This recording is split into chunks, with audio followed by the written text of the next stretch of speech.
could still see my physical body lying on that hospital bed. I could see the doctors. I could see what they were doing. They were putting all these tubes in and they were taking fluid out of my lungs, and I could hear everything they were saying. I could hear that they were telling my family that these were my final hours and that my organs were now shutting down and that I wasn't going to come out of the coma. That's Anita Moorjani talking about the day that she died. What happened in the days that followed is even more extraordinary. Hello and welcome to the Uplift Podcast. I'm your host, Chip Richards. Have you ever had an experience that so powerfully interrupted your normal life that it changed your entire way of seeing and being in the world forever? What causes us to have a true epiphany that translates into every aspect of our life? Our next guest discovered the answer to this question about life literally after dying. She is the author of the New York Times bestselling book, Dying to Be Me, and a very dear member of the Global Uplift family. Anita Moorjani, thank you so much for being with us and joining us at Uplift today. Thank you so much for inviting me. It's a pleasure and an honor to be here. In August of 2006, you submitted your near-death experience description to the Near-Death Research Foundation. And really within hours after submitting that, the owner of the site contacted you with many follow-up questions. Shortly thereafter, your story started to ripple out and ultimately went quite wildly viral around the world, leading to your book. Maybe we should just start by saying, what was so unique about your story that caught the attention of the Near-Death Experience Foundation in the first place? So what caught his attention was the fact that I had a radical and rapid remission from cancer, from what was supposed to be my final hours, because on February the 2nd, 2006, that was supposed to be the last day of my life, because I was in a coma and my physical body was dying. I weighed about 85 pounds at that time. I had open skin lesions. I couldn't walk because my muscles had deteriorated. My lungs were filled with fluid. So if I lied down, I would choke on my own fluid. I was connected to oxygen. I couldn't breathe without the aid of oxygen. On February the 2nd, 2006, my organs started to shut down and I went into a coma, and the doctors told my family that these were my final hours. But in the coma, I experienced what is called a near-death experience and an NDE. And in that state of clarity, I realized it wasn't my time to die. After I came out of the coma, my physical body healed rapidly, that within 5 weeks they could find no trace of cancer in my body. I was released from hospital to go home and live my life cancer-free. So when I submitted my story to NDERF, the Near-Death Experience Research Foundation's website, when the owner, who happened to be an oncologist, read my story, he literally contacted me within hours and he said, I want to know more.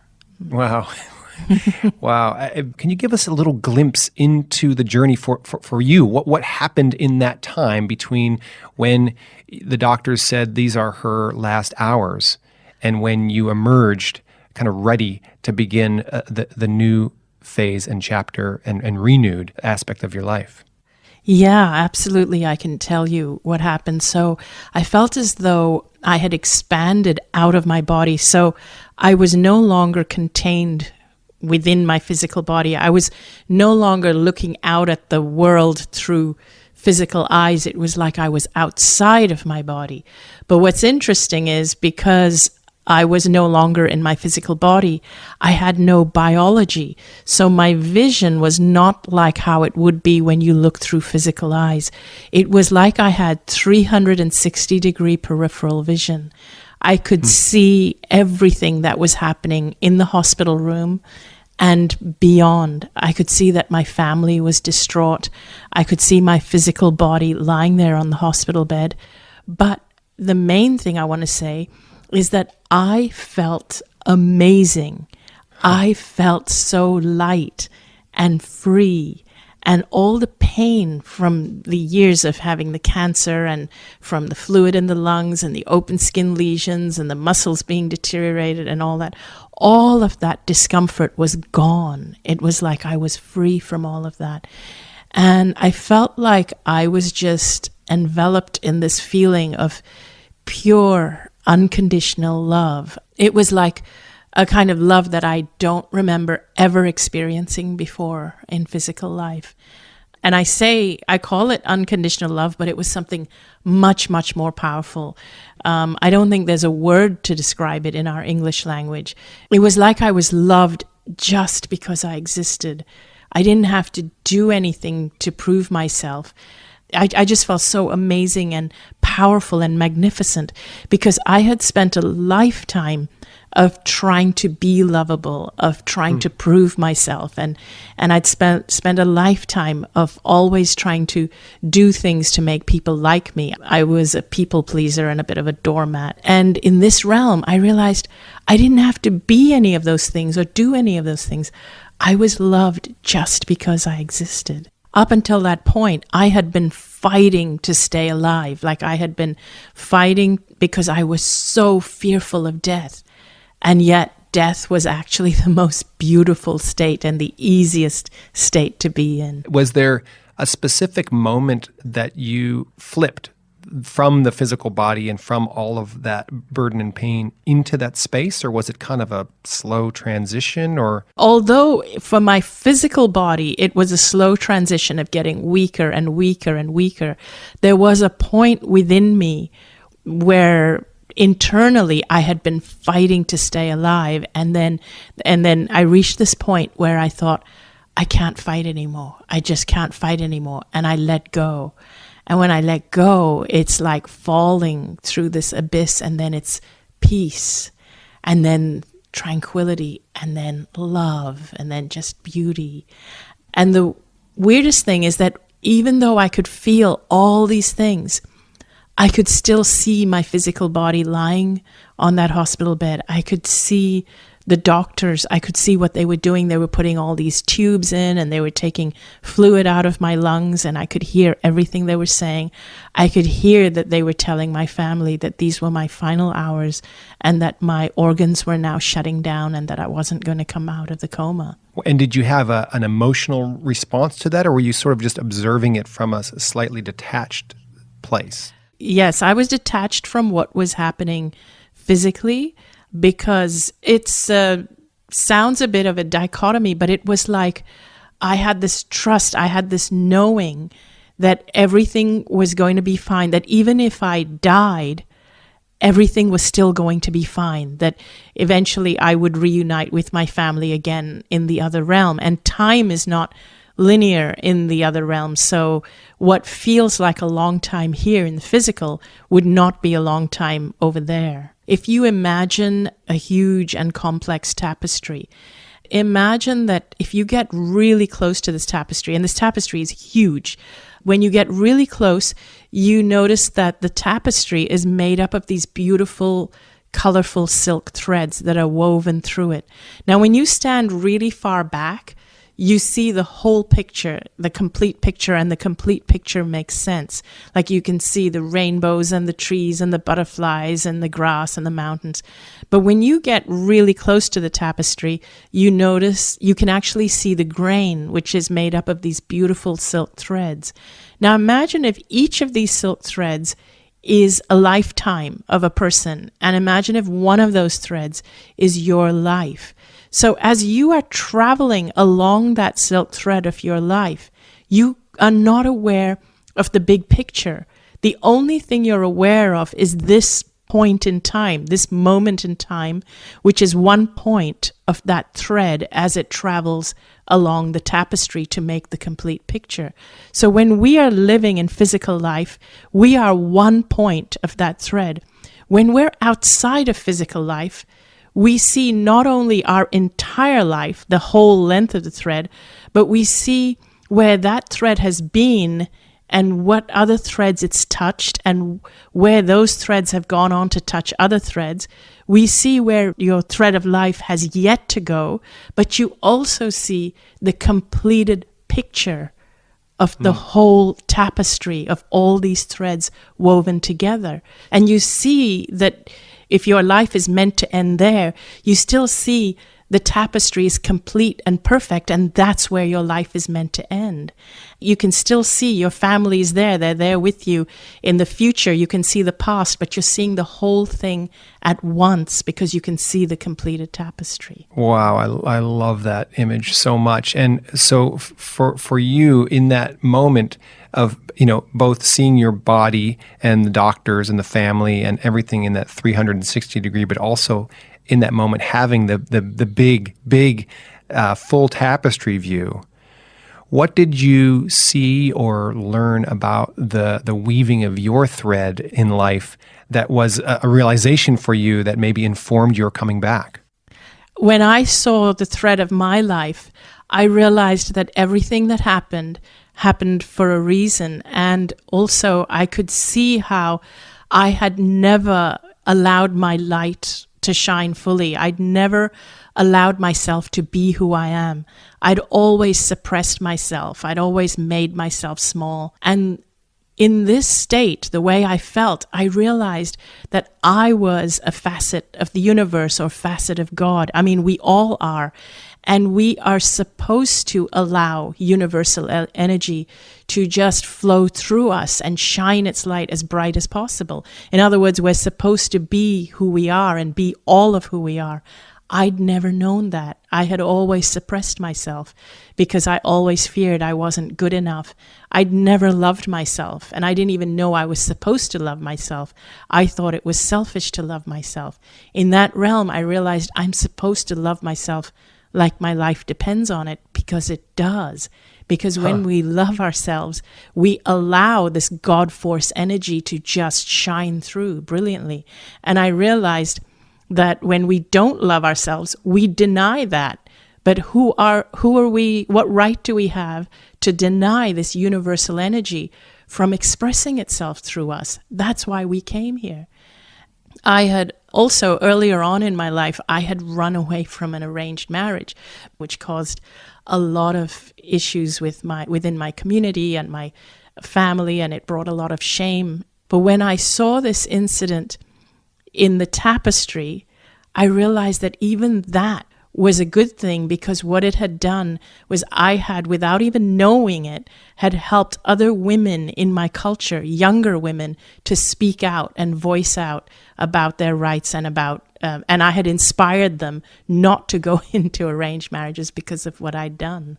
Wow. In terms of seeing your thread in that tapestry and kind of getting that full view of I guess some of the things that you'd done that you thought were wrong that were actually had beautifully positive impact on people. How did that show up in your, was it sensations, or were you actually seeing aspects of your life? What form did it take when you were looking at it?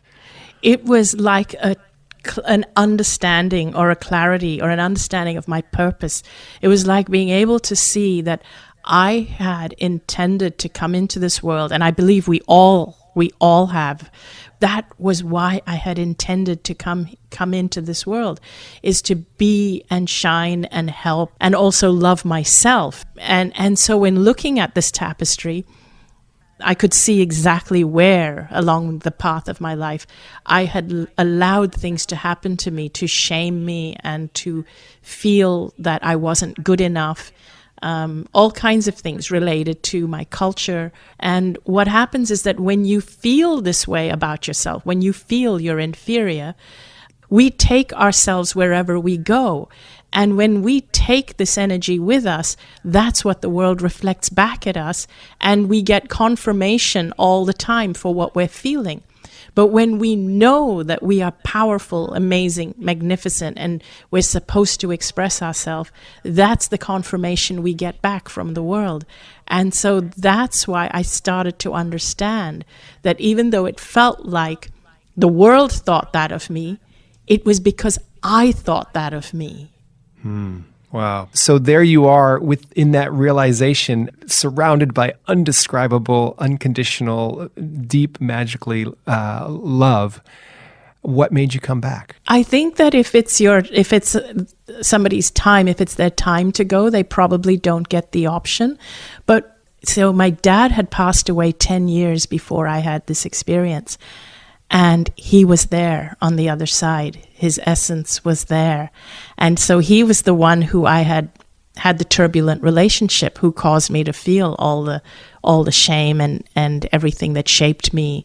But there he was in the other realm. And all I felt from him was pure, unconditional love. And he wanted me to know that he had been looking out for me and taking care of me and my family. And I realized in that moment that when we die, not only do we leave behind our physical bodies, but we also leave behind our race, our culture, our gender. We leave behind all the layers of beliefs that we've accumulated over this lifetime. And the only thing that crosses over is our pure essence, which you can call it pure love or pure God. And so here was my dad's pure essence or pure love. And here was my pure essence and pure love communicating with each other. So there's no judgment or anything, because there is just pure empathy, pure understanding. And I understood that it wasn't just me that was a victim of my culture, but he was a victim of the same culture, doing the best he knew how within that culture. My dad wanted me to know that it wasn't my time and that I needed to go back. And at first, no part of me wanted to go back because it was so beautiful in that side. And then my dad said, "You have gifts waiting for you." And he said, "You've suffered enough. And if you don't go back, you'll be wasting all the lessons from the suffering that you already had." And I can only imagine what it must have felt like to even consider, even in that detached space, what it would be like to go back into a body that was at that time broken. Yeah, it was a tough choice. But then when he said, "Your purpose is not complete," and then he even said that my husband, Danny's purpose is linked to mine. And if I don't go back, Danny won't be able to complete his purpose either. And his life would be shortened if I don't go back. That was when I made the choice to go back. And basically I realized, I actually understood that now that I understand what caused the cancer, I realized it was my own energy. Instead of expressing my light outwards, I had turned against myself. So my body wasn't destroying me, it was communicating with me. I was the one destroying myself. So I knew now if I went back, my body would heal. And that was when my dad said, now that you know the truth, go back and live your life fearlessly. Wow. And so on the physical world, bring us back to the hospital room. What happened, next? So I started to come out of the coma, and when I was coming out of the coma, I was really, really groggy. It was like I had one foot on that side, one foot on this side. And there was so much that happened in that realm because, as I said, time is not linear. I was in a coma for 30 hours, but there was a lot of things like I understood the connection I have with my brother, who's my older brother here, and I could sense that he was getting on a plane to try and reach me before I died. And I knew that I had to hold on at least until he came to see me in the hospital. But when I started to come out of the coma, I could see my family around me. My brother was there. Of course, my husband, Danny, was there. He'd never left my bedside. My mom was there. And they were really excited that I was opening my eyes. And so I started saying that I'm going to be okay. It's not my time. Dad is here. Dad is here. So, of course, they didn't know what I was talking about. But, so they called the doctor to come into the room. This doctor was the doctor that had just come on duty. I had never seen him before I had gone into the coma. But he had been the one who had been poking tubes and needles into me just a few hours prior. So when he came into the room, I called him by his name. I said, "Good afternoon, Dr. Chan." And he said, how do you know my name? I said, "Aren't you the one that was poking the tubes into my lungs earlier to drain out the fluid?" And he said, "But you were in a coma. How would you even know that?" And so then they started to realize something had happened. And then I said to my husband, Danny, that why is he so surprised. I mean, isn't he the one that said my organs are now shutting down? And Danny said, oh, he didn't even say that here in the room. He said that outside down the hallway, like 40 feet away. I don't know how you could have heard it. And Wow. yeah, that's when they started to realize something had happened. And within 4 days, my tumor shrunk by 70%. And then I just had to start regaining my strength. And within 3.5 weeks, actually, they could find no trace of the cancer. And they could not believe it. They did not even know what to write in my medical records. They actually said that. They said, it's not possible. Your organs were shutting down. Where can the cancer cells go? But my organs had, of course, started functioning again. But what they were trying to say is that cancer cells don't just disappear like that, but these did. Wow. And so, I love examples from life of when what is deemed impossible happens. And they don't happen enough, but it feels like they give us a glimpse to something, why do you think this example of what wasn't possible happened so quickly, within 4 hours and then within 3.5 weeks? What enabled that level of healing in your body? I think that if I hadn't gone into the coma, I would not have been able to heal that way, because I think that our beliefs are so entrenched in this physical world. Our minds have been conditioned to forget that we are more than physical beings. We are much more than physical. So the minute we feel some kind of an ailment in our body, we immediately go to a doctor, a general practitioner or a doctor or a specialist who only helps us manipulate the physical. We forget that we are so much more. In actuality, illness starts at the consciousness level, not at the physical level. It's already been in our consciousness for a while before it manifests in the physical, whereas the doctors will only manipulate the physical, so it's only temporary. And this is the reason why I share my story. I want people to know this, that as long as we're entrenched in this belief that we are only physical beings and illnesses are only physical in nature, we're never going to find the cure for things like cancers and other serious and chronic diseases. I really believe that, and that's why I share my story. That shift took place when I was in the coma, because that was when I was no longer in my mind. My mind was out of the way. We're so entrenched in our mind that I literally had to be dead for my mind to be out of the way to actually get it. And so I Shut that thing down. Yeah. So I always tell people, I can't be that smart, and I had to die to get this lesson. People are smarter than me. They're getting it while they're still alive. Wow. So for those of us who haven't had the not the benefit, but the power, the potency of a coma and the journey that you went on to completely shut down our mind and give us that bigger view, how can we begin to discover and make those types of transformative shifts in our own thinking, in our own world? Where do we start here without having to create a crisis at that level? There are so many ways and so many things I talk about, because we have been conditioned to worship our mind, like from a really young age. So the things that I would suggest is, first of all, go on an information detox, like really often, because we have this habit of constantly being in our mind and trying to keep our mind engaged.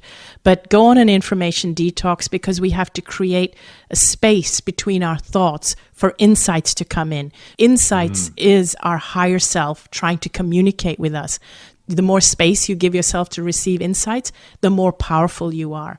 I talk about learning to communicate with our bodies, and this is something we can all do, is we can ask ourselves questions like, what is my body trying to tell me? And we can visualize and focus on the area of the body where we have the discomfort. We can do meditations around this, and answers come to us. The one thing that we tend to do, which doesn't really serve us, is that we obsess about our physical conditions, and then we go on the internet and we start researching, and then we fall down the spiral of fear, because of course the internet has all the worst and most negative information. And then we get caught in that and we keep researching and then we obsess. That is the thing I tell people don't do, because you need to clear your mind for the insights. The other thing that I would suggest you do is you follow your passion, you find your joy, you follow your bliss. You're trying to find a reason to live, find your purpose.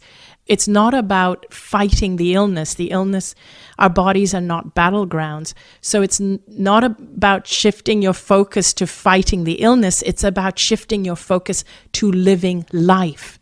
Wellness is a natural result of living life. When I made the decision in that realm that I was going to live because I have a purpose, my body healed. And that is really the key to my message.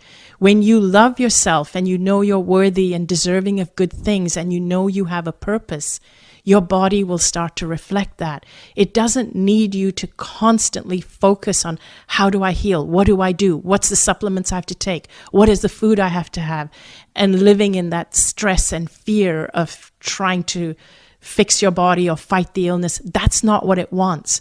It wants you to have a passion for life. That's what your body wants. It wants you to have a purpose. It wants you to feel you have a reason to be here.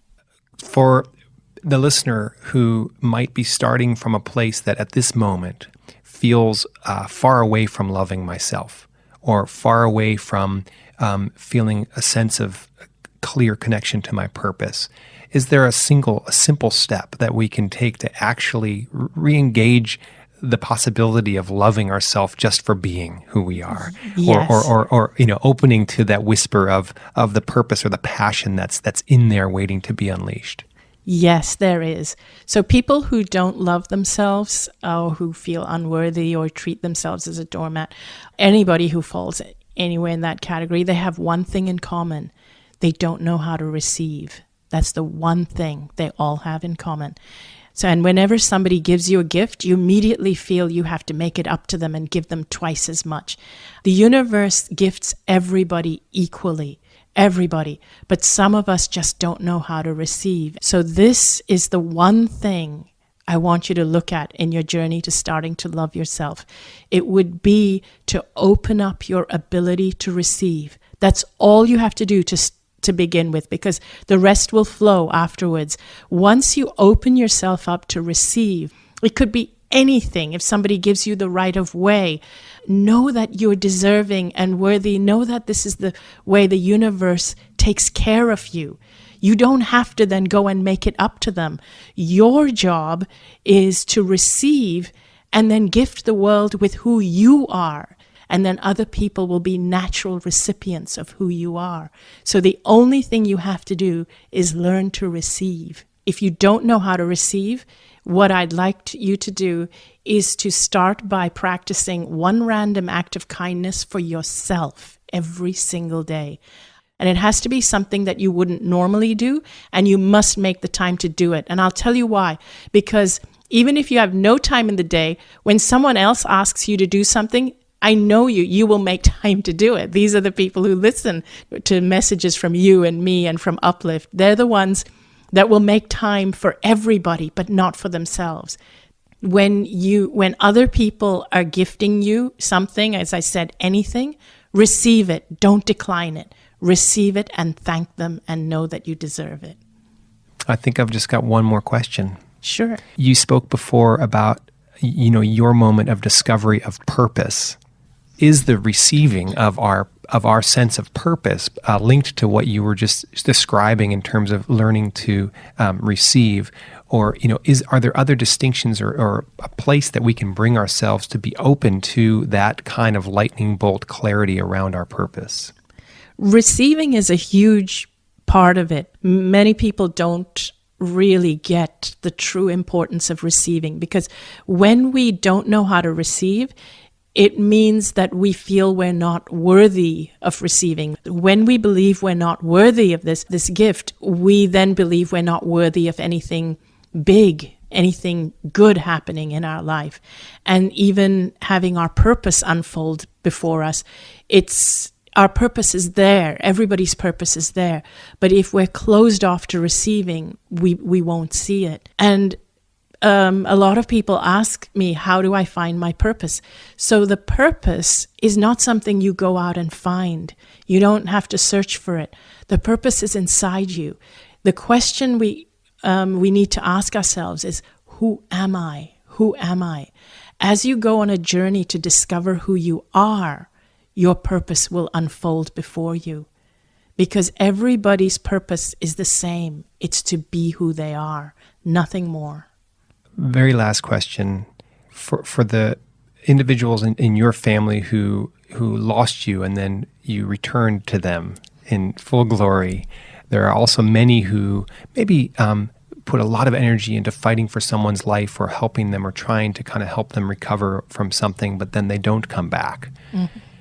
What message do you have for those people who might be listening who didn't have the extraordinary, miraculous recovery that you've had? So first of all, I want to say that my heart goes out to the people over here. And I completely understand that, of course, it's really painful to lose your loved ones. But what I would want them to know is that they are not just fine, they are more than fine. They're thriving. And they're still looking out for their loved ones here. I would also want them to know that when it's somebody's time, it's their time. And if somebody gets a choice, like I had the choice of whether to come back or not, one thing I know for sure is that the choice we make is the more unconditionally loving choice. It's never about not coming back because they don't love the people here enough. That's never the case.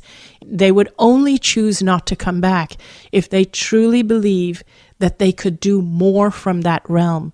It could be that their lives are so complex here, so complex, maybe entwined with different things, with different people, with addictions or complications, that coming back, they would have to deal with those complications. And it's probably too painful, not just for them, but also for their loved ones. And they truly believe they can do more from the other realm.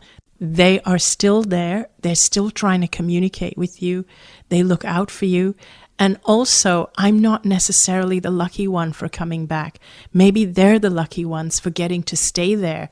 As my husband tells me, that if life is a school, I must have failed because I got sent back. Any final closing thoughts for our listener today about your realizations about living from your journey into dying, Anita?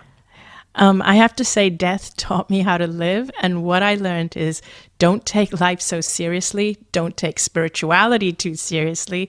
Laugh, because that's the most important thing you can do. And eat chocolate. I'm going to start right now. Anita Moorjani, thank you so much. You're most welcome.